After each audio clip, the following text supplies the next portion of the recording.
কই আসস তুই? গরিব ফকিনির বাচ্চা, আমি তো সীতাকুণ্ড আছি। কি আর বেড়া সীতা বন্ধু আসত? সীতা বন্ধু এডি আবার কোন? আরে গোলামের পুত, আমি সীতাকুণ্ড আছি পাহাড়ের উল্পে। কি আর বেড়া পাহাড় আসস তুই? তোর না 10 মিনিট আগে মেসেজ দিছি, তোর না কইছি গাঙ্গের ডালাতাই দি, তুই না কইছি যাইতাছস। গরিবের বাচ্চা গরিব ফকিনি, আমি আছি সীতাকুণ্ড পাহাড়ের উল্পে।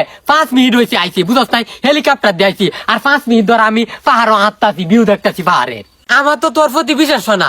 তুই যে 10 মিনিটে এই পাহাড়ও যাবি গা সীতা বন্ধ, আমার বিশ্বাস হয় না। গোলামের ফুট, তোর বিশ্বাস হইব কিবা? তো আলুকে তোর ফেসকে তো আটটি অভ্যাস। বেড়া দেখ কি বড় বড় ফাঁদ, তোর বাপ দিব না বড় বড় ফাঁদ দেখছি।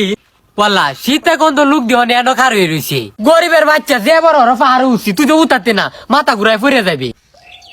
আচ্ছা দুষ্ট, একটু হম চাও, হম চাও। হম নে চাইতাম কেরে, হম নে যত চায় মতোই পাহাড় বেটা। আচ্ছা একটু হম নে চা চাইছি। ও তুই এনো? না আমি তোর বাপ।